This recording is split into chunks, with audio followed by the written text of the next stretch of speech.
If you're a dog owner, I bet you know this sound. That constant, almost maddening slurp, slurp, slurp of your dog just going to town on their paws.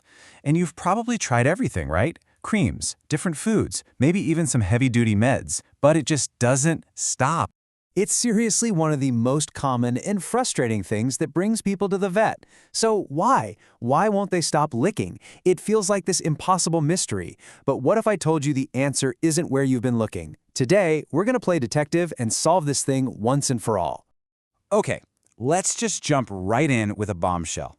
If you've already gone down the allergy medication route and it hasn't really worked, or maybe the problem just keeps coming back, get this. There is a greater than 90% chance that the real root of the problem has nothing to do with the paws at all.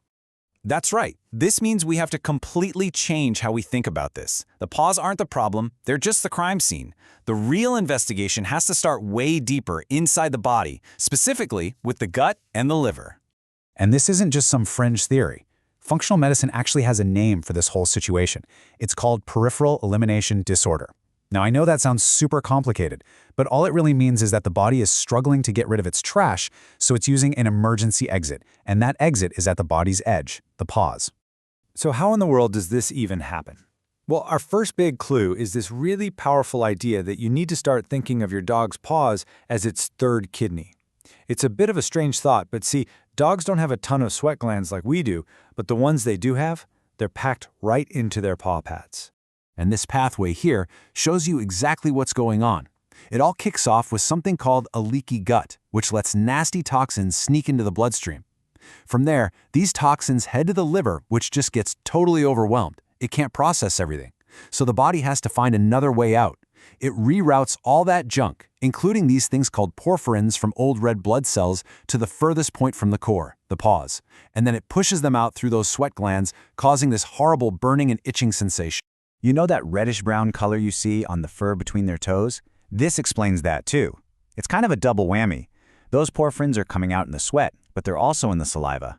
So when your dog licks their itchy paws, the two mix together and oxidize, and boom, you get that stain. It's not just from being wet. It's literally what's called toxin staining. Okay, so that whole detoxification problem is our first major clue. But there's a second one, and this one often gets way worse as dogs get older. It's called the stagnation effect, and it's all about blood flow, or the lack of it. See, in a young, healthy dog, blood flows nice and easy from the heart all the way down to the paws and right back up again. But when you have a leaky gut, the blood can actually get thicker, kind of sludgy. Now add that to an older dog's heart, which isn't as strong as it used to be, and suddenly that blood really struggles to make the long trip back up from the paws, so it just pools there. It stagnates. And just like a stagnant pond, that pooling blood becomes a breeding ground for problems.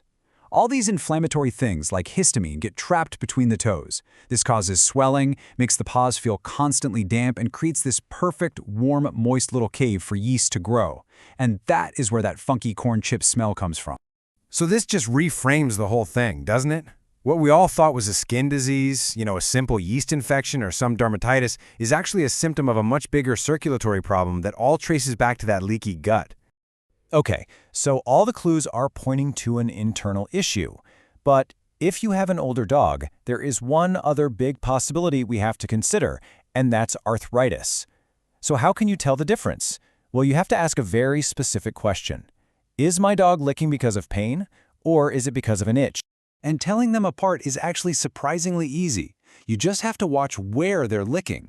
If it's joint pain from arthritis, your dog is going to lick or chew the joint itself, like their wrist or their ankle. But if it's that deep internal itch we've been talking about, their focus is going to be laser sharp right on the bottom of the paw pans and deep, deep in between the toes. Their target tells you everything you need to know. In fact, there's a very specific behavior that is a massive clue. It's sometimes called paw candy behavior. This is when your dog isn't just licking, they are intensely sucking on their paw, almost like it's a lollipop. If you see that specific action is an overwhelming sign that the root cause is that deep, burning internal itch. So let's look at all the evidence we've gathered. The verdict is pretty clear, right? That chronic, frustrating, nonstop paw licking, it's almost never the actual disease. It's a symptom. It is a giant, flashing, neon warning sign that your dog's internal systems are overwhelmed, and they're using the paws as a last-ditch effort to cry for help. So here's the bottom line. Your dog isn't just being weird or obsessive. Their body is trying to communicate a really deep problem. Their paws are desperately trying to tell you something super important about what's going on inside. So the only question left is, are you listening?